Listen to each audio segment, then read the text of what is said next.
So guys, gym போகிறவங்க எல்லாருக்குமே ஒரு ஐடியா வந்திருக்கும் இப்போ என்னென்ன ஃபுட் சோர்சஸ் கன்சியூம் பண்ணணும் அப்படின்னு. பட் என்னோட பாடி கோலுக்கும் என்னோட பாடி வெயிட்டுக்கு ஏற்ற மாதிரி எவ்வளோ ஃபுட் கன்சியூம் பண்ணணுன்றது மட்டும்தான் உங்களுக்கு இப்போ ஒரு டவுட்ஸாகவே இருக்கும். அதுக்கு ஃபர்ஸ்ட் நீங்கள் தெரிஞ்சுக்க வேண்டியது உங்களோட daily maintenance calorie. Okay, daily maintenance கேலரின்னு சொல்கிறீங்களா, அது எப்படி கால்குலேட் பண்ணுறது அப்படின்னு தானே கேட்குறீங்க. ஃபார் மென் உங்களோட பாடி வெயிட் இன்டூ 28.5. ஃபார் விமன் உங்களோட பாடி வெயிட் இன்டூ 24.5. எக்ஸாம்பிளுக்கு என்னோட பாடி வெயிட் எடுத்துக்கிறேன். ஸோ நான் ஒரு 60 kg இருக்கேன்னா என்னோட பாடி வெயிட் இன்டூ 28.5 வந்து 1710 கேலரிஸ் வருது. ஸோ இதுதான் என்னோட ஃபுட்ல இருந்து வரக்கூடிய daily maintenance calorie, other than activities, completely ஃபுட்ல இருந்து வரக்கூடியது.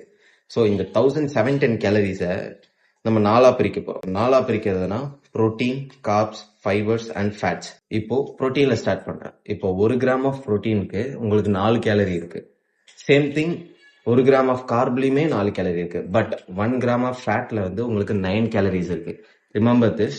இப்போ என்னோட பாடி வெயிட் வந்து 60னா எனக்கு மசில் பில்ட் பண்றதுக்கும் மசிலை மெயின்டைன் பண்றதுக்கும் per day body weight into 2 grams of protein எடுக்க வேண்டிய சுச்சுவேஷன் இருக்கு. ஸோ அப்போ 60 into 2 which is 120 gram.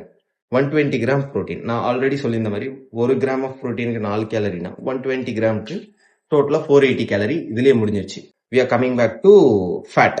1 gram of ஃபேட்ல 9 கேலரிஸ் இருக்கு. ஸோ உங்க body weight into 1 gram of fat is ideally okay.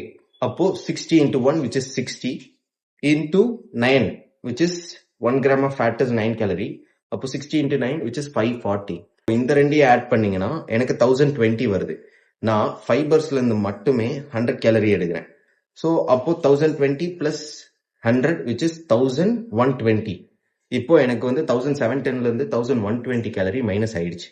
இப்போ என்னோட ரிமைனிங் கேலரி வந்து 590. இதை வந்து நான் கம்ப்ளீட்டா கார்பால ஃபில் பண்ண போறேன். இப்போ கார்புக்குமே சேம் திங். 1 கிராம் ஆஃப் கார்ப்ல 4 கேலரி இருக்கு. அப்போ 590 divided by 4 which is 147.5. என்னோட டெய்லி கார்ப் இன்டேக் வந்து 147.5. This is such a rough calculation தான். பட் இதை வந்து உங்களோட பாடி வெயிட்டுக்கு ஏற்ற மாதிரி நீங்க ஒரு ரஃப் கால்குலேஷன் போட்டு இதை ஃபாலோ பண்ணிட்டு வாங்க. இது வந்து கம்ப்ளீட்டா டெய்லி ஆக்டிவிட்டிஸ் இல்லாம உங்களோட மெயின்டெனன்ஸ் கேலரி. இப்போ ஃபார் எக்ஸாம்பிள் நீங்க ஒரு டெய்லி ரெகுலரா ஜிம் போற பர்சனா இருந்தா அந்த ஜிம் அந்த ஒர்க் அவுட்ல இருந்து உங்களால 200 கேலரி பர்ன் பண்ண முடியும்னா நீங்க 1710 இருந்தீங்கன்னா இப்போ பிளஸ் 200. இது என்னோட பாடி வெயிட்டுக்கு 1710. உங்க கால்குலேஷன்ல உங்களுக்கு எவ்வளவு வருதுன்னு பார்த்து செக் பண்ணிக்கோங்க. 1710 பிளஸ் ஒரு 200னா 1910. ஏன்னா நீங்க தான் 200 கேலரி பர்ன் பண்றீங்களே.